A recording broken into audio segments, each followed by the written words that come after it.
When it comes to air quality, the bad news is that wildfires and air pollution have really degraded the quality of our air. But the good news is that we're all realizing that the quality of our air, and particularly the quality of our indoor air, is really darn important. I'm so excited to tell you about Puro Air because in 30 minutes, this device will remove allergens, dust, smoke, and gases from your room. It uses a stronger type of filter called a HEPA 14, and it filters pollutants at a microscopic level. I keep my Puro Air running upstairs where the bedrooms are all night. I love that it's quiet. Cleaner air just hits different, doesn't it? Check out everything Puro Air has to offer at getpuroair.com. That's GETPUROAIR.com. One more time for the people in the back, getpuroair.com. Well, hello, my friends, and welcome back. You're listening to another Headlines episode here on the Sustainable Minimalist Podcast. And as a reminder, on these Headlines episodes, we do things a bit differently. I'm giving you the need to know environmental news headlines in 15-ish minutes. Today, we're talking all about geoengineering. Geoengineering projects are designed to change the Earth's atmosphere and hopefully curb global warming. Specifically, we are seeking to, at the very least, think about today this question. The question is, can we engineer our way out of the climate crisis? Can we? I'm not sure. We're going to think about that question, though, today. I'm talking infusing clouds with sulfur dioxide to block the sun's rays. I'm talking vacuuming carbon dioxide out of air. I'm talking adding iron to the ocean to draw greenhouse gases to the sea floor. So buckle up, my friends. This is going to be a real interesting 15 minutes. Now, as recently as a few years ago, technologies designed to change the Earth's atmosphere, aka geoengineering, were considered way too ridiculous, too impractical, too expensive, too pie in the sky. And yet here we are. The effects of climate change are becoming worse and worse. Last year was the hottest in modern history. Oceans around the world are shockingly warm. Floods, droughts, wildfires, they're growing more intense. And even though we know the solution, so the solution is astoundingly simple, right? We need to switch from fossil fuels to renewable energy, and we needed to do it yesterday. That's the solution. Even though we know the solution and even though we know it's super simple, nations are just not doing it fast enough. The New York Times is reporting that global temperatures are now expected to rise as much as 4 degrees Celsius or more than 7 degrees Fahrenheit by the end of the century. So say goodbye to that 1.5 degrees Celsius warming that we were all going to stay at, right? No. Projections are now at 4 degrees Celsius. So here we are. Investors, entrepreneurs, they are coming up with these seemingly outlandish and controversial ideas to tinker with the Earth's atmosphere. Now, the market for these ventures is set to boom from less than $10 billion today to as much as $135 billion by 2040. And that's according to the Boston Consulting Group. Now, geoengineering, it comes with significant controversy. Many projects worry scientists and environmentalists precisely because they might not be safe. Are we creating more problems than we already have when we mess with the atmosphere? Some critics do say that when we intervene in this way, we're opening up a Pandora's box of new problems. Maybe we're messing with weather patterns. Maybe we're amplifying human suffering through unintended consequences that we can't even foresee yet. So scientists and environmentalists are asking, should we human beings be experimenting with the environment in this way? Do we even know enough to understand the risks? Another criticism of geoengineering is that, yes, these technologies are outlandish and really darn expensive. But even worse than all of that is that these technologies will waste resources and time. They will give people false hope. Maybe we'll put all our eggs in the carbon capture basket, let's say, and we'll forget about the very obvious solution, which is stop burning fossil fuels and stop burning them yesterday. Now, what gets really interesting is that some of the best funded geoengineering projects, and we're going to talk about 5 of them in a minute, but pay attention here because this is really important. Some of the best funded geoengineering projects are bankrolled, so they're funded by oil and gas companies. What does that tell you? The most cynical among us, like, let's be honest, me, I find myself wondering whether big oil is funding these projects so that they can continue to do what they've always done, continue to make a profit, continue to stay relevant. All right. So what are these projects we're discussing today? The first 2 are carbon capture, direct carbon capture. Then we're talking about a gigantic umbrella, essentially, in outer space. Then we're going to adding iron into the ocean. And then finally, we're going to adding sulfur dioxide into the atmosphere. We'll get there in a minute. So let's talk about the first 2. They are carbon capture projects. The first one's name is Stratos. It's made by Occidental Petroleum out of Texas. This is the world's largest direct air capture plant. It's not turned on yet, but it's planned to be turned on next year. Now, the way it works is pretty straightforward. Giant fans blow air across water that's been treated to absorb carbon dioxide. Then chemicals isolate the CO2 from the water. The CO2 then gets mixed with water and gets pumped underground. The extreme subterranean pressure keeps the gas locked away forever. It will be sequestered in bedrock for millennia, and that's according to Stratos. Now, here's where things get interesting with Stratos. Stratos does intend to keep some of the carbon dioxide, so it's not going to bury all of it. Guess what they're going to do with some of it? They're going to use it to extract even more oil from rigs. Yes, they are going to pump carbon dioxide into oil rigs to get out all of the oil from the rigs. This, of course, I shouldn't have to say it, but I'll say it. This, of course, is one of the main causes of the climate crisis in the first place. So interesting. But Occidental Petroleum, who again is behind this Stratos project, Occidental says it's trying to become a carbon management company as well as an oil producer. Occidental is planning to build 100 plants in the coming years. It is funded in part by $1.2 billion coming from the Biden administration. So I'll leave that there, and then we'll go to Iceland. We'll talk about Mammoth, which is another direct carbon capture option. Again, it's located in Iceland. It is powered by geothermal energy. It is capable of capturing up to 36,000 metric tons of carbon dioxide per year. And it works in a similar manner to Stratos. Basically, dozens of gigantic fans suck air into bins that contain chemical pellets. The chemical pellets then absorb the carbon dioxide and then releases the gas when it's heated up. The carbon dioxide is mixed with water and it's pumped more than a mile below the surface of the earth, where again, that extreme pressure turns it into a solid manner. It mineralizes it in a matter of years. The gas effectively becomes rock. It becomes part of the rock. So that's 2 carbon capture options, Stratos in Texas and Mammoth in Iceland. Next, let's talk about that gigantic umbrella in outer space. Scientists at Technion Israel Institute of Technology say that they are ready to build a prototype of a gigantic sunshade in space. Now, the idea is to create a gigantic parasol and essentially send it to a faraway point between the Earth and the sun to block out a small but crucial amount of solar radiation. It would theoretically block out enough radiation to counter global warming.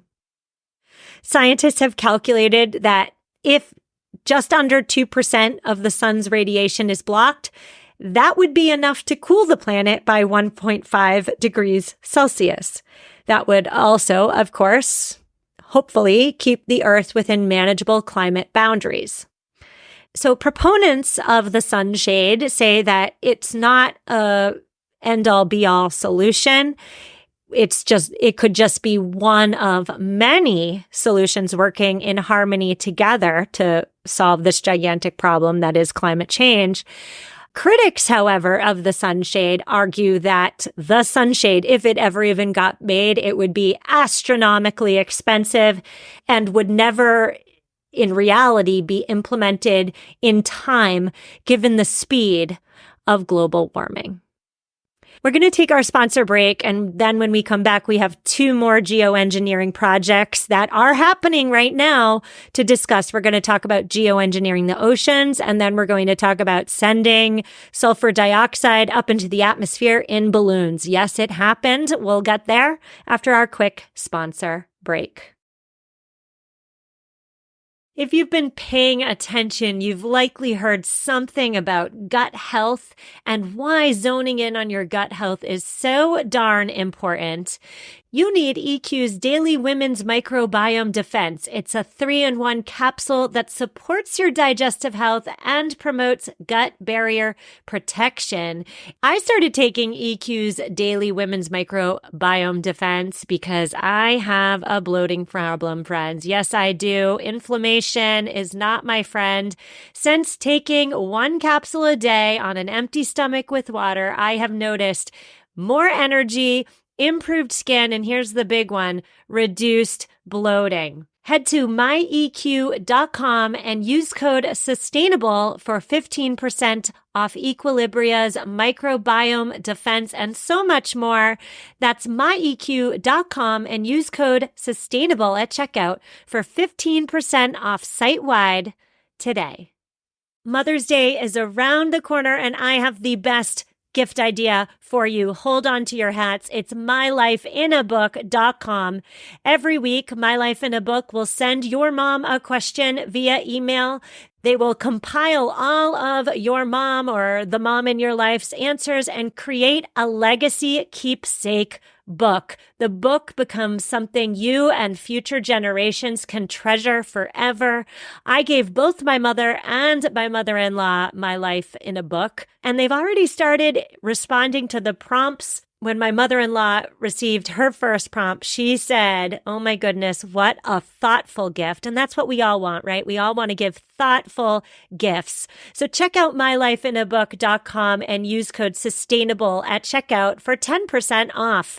Create an unforgettable gift for your mom this Mother's Day. mylifeinabook.com and use code SUSTAINABLE for 10% off today.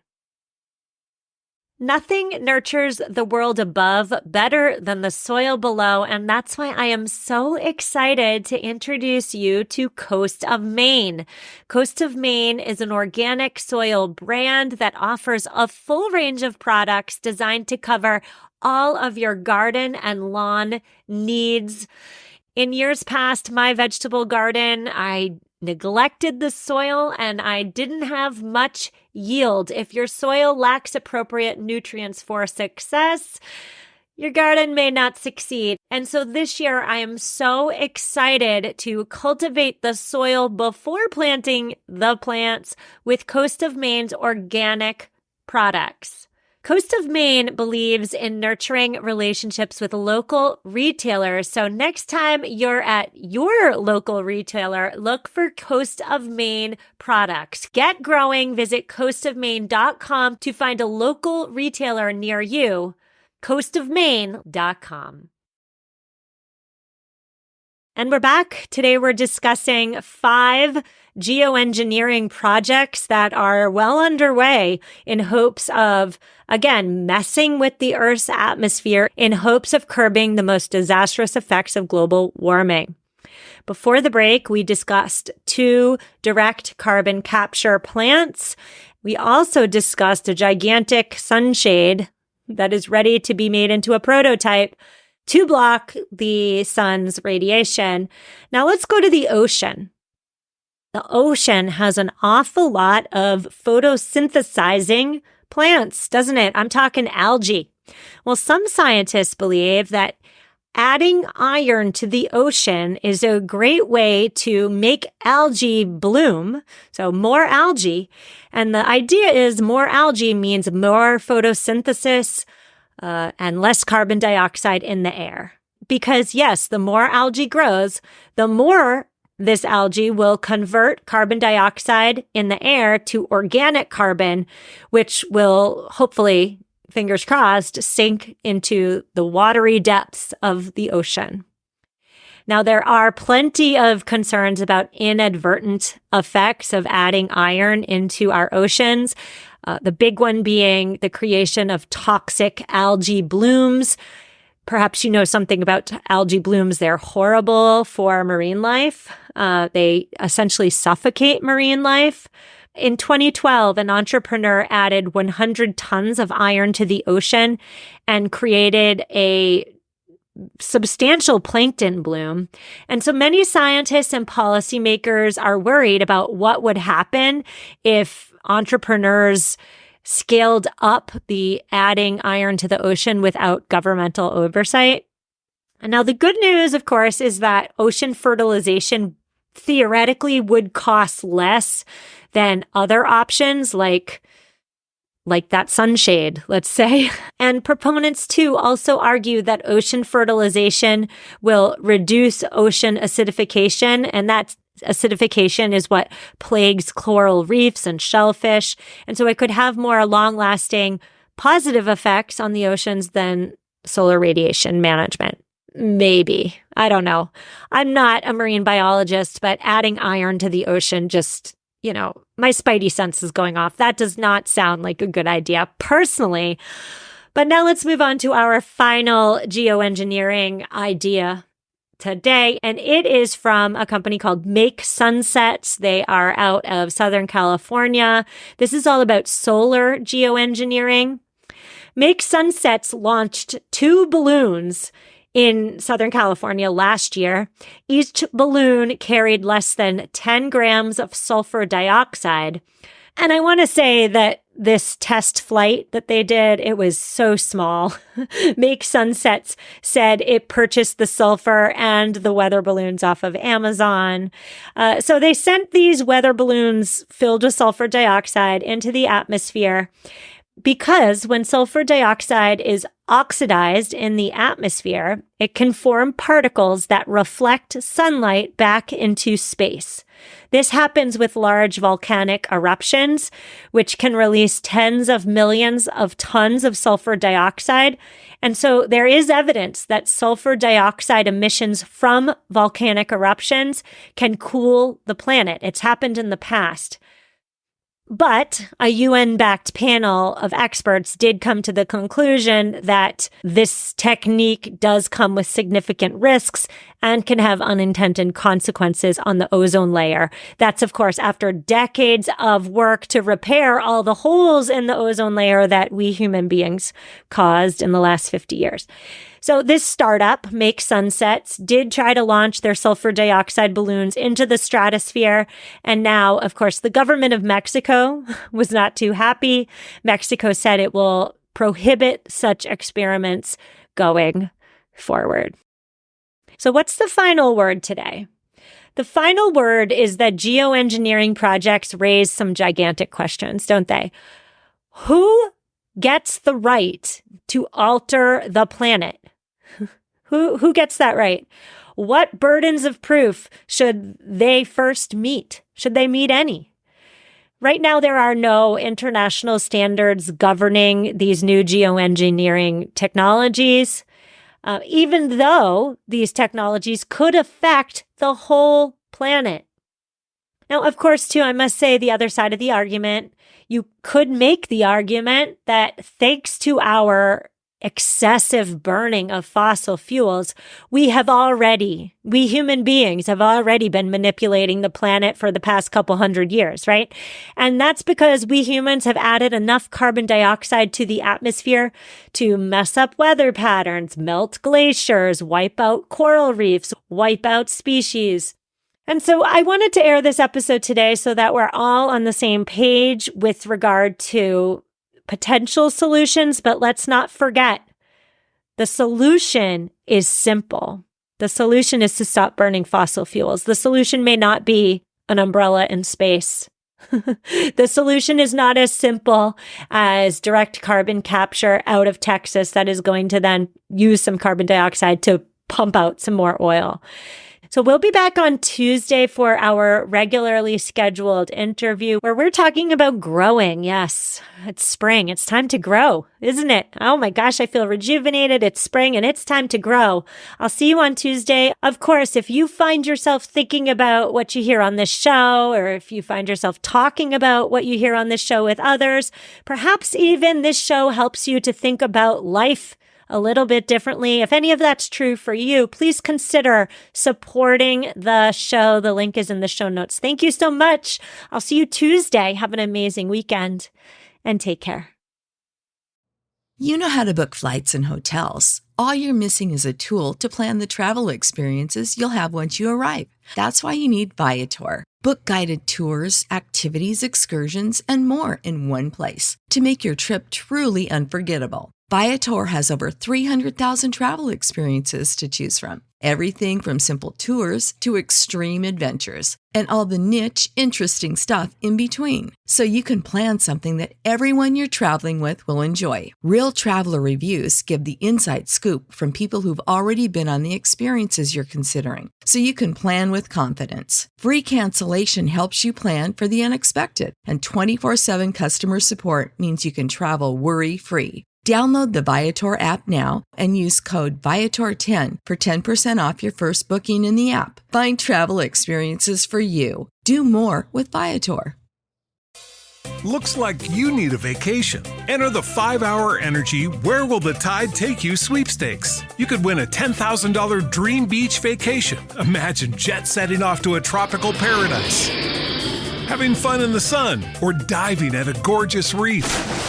It's up to you. No purchase necessary. Go to 5HETide.com for official rules and to enter. That's 5HETide.com. Enter today. Ends June 30th, 2024.